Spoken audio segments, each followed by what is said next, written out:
Hello बच्चों, चलिए प्रश्न को पढ़ते हैं। अम्ल वर्षा का कारण होता है। आपको विकल्प दिए हुए हैं। विकल्प ए है सल्फर के ऑक्साइडों का बनना।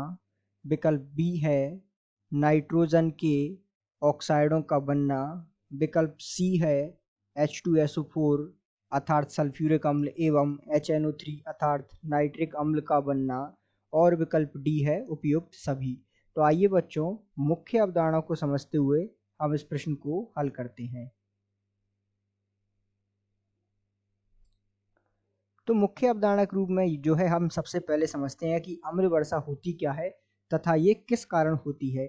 जैसा कि हम जानते हैं कि जो सल्फर के ऑक्साइड होते हैं अर्थात SO2 जो होता है वो वायु में उपस्थित नमी से अभिक्रिया कर जो है H2SO4 का निर्माण करता है।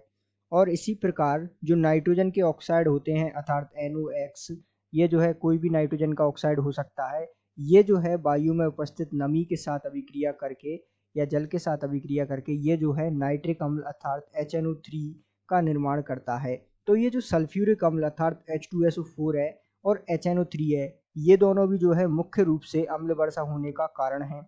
इसी प्रकार नाइट्रोजन के ऑक्साइड तो जो है इसका प्रमुख कारण है ही, क्योंकि नाइट्रोजन के ऑक्साइड से ही तो जो है जल अभिक्रिया करके और नाइट्रिक अम्ल का निर्माण कर रहा है, जो कि अम्ल वर्षा का प्रमुख कारण है। इसी प्रकार सल्फर के ऑक्साइड जैसे SO2 सल्फर डाइऑक्साइड भी जो है अम्ल वर्षा होने का प्रमुख कारण है, क्योंकि ये जो है जल से अभिक्रिया कर H2SO4 का निर्माण कर रहा है, जो कि सल्फ्यूरिक अम्ल है और जो कि अम्ल वर्षा में महत्वपूर्ण भूमिका निभाता है। तो अर्थात हम कह सकते हैं कि सल्फर के ऑक्साइड, नाइट्रोजन के ऑक्साइड तथा H2SO4 एवं HNO3 का बनना जो है तीनों कारण जो ABC में दिए हुए हैं अम्ल वर्षा होने के मुख्य कारण हैं।